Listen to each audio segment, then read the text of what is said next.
আজকে আপনাদের সাথে শেয়ার করব প্রবাস থেকে কি কি দিছে আমার হাজব্যান্ডে। আমার হাতে যে আংটিটা, এই আংটিটাও দিছে। অনেকের কাছে এটা কিছু না, আমার কাছে অনেক কিছু। কারণ আমরা যখন প্রবাস থেকে কিছু পাই, ওদের হাতের কিছু পাই, আমরা অনেক খুশি। এটা অনেকেই জানে না, একজন প্রবাসী বউ অনুভূতিটা কীরকম সেই বুঝে এটা। তাই আপনাদের সাথে শেয়ার না করে পারলাম না। এই যে দেখেন এখানে কি কি দিয়েছে, সব কিছু আপনাদের সাথে শেয়ার করি। দেখি কি কি দিছে, দেখতে থাকেন। এগুলো মনে হয় পাতিল ধরে, গরম পাতিল। এখানে চকলেট দিছে, এখানে কি মেশিন একটা দিছে, আর এখানে হাসানের গড়ি দিছে।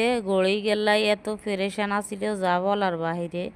এই যে চকলেট এগুলা, মানে ঘড়িলা আম্মু ঘড়ি খোলেন খোলেন, আমি অনেক এক্সাইটেড। এই যে এখানে কফি দিছে, কফি, বডি স্প্রে। এই যে দেখেন এই টুকিটাকি এগুলো দিছে। এই যে এখানে দিছে আয়রন করা মেশিন।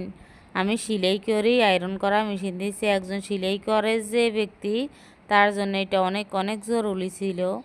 আমার এটা খুবই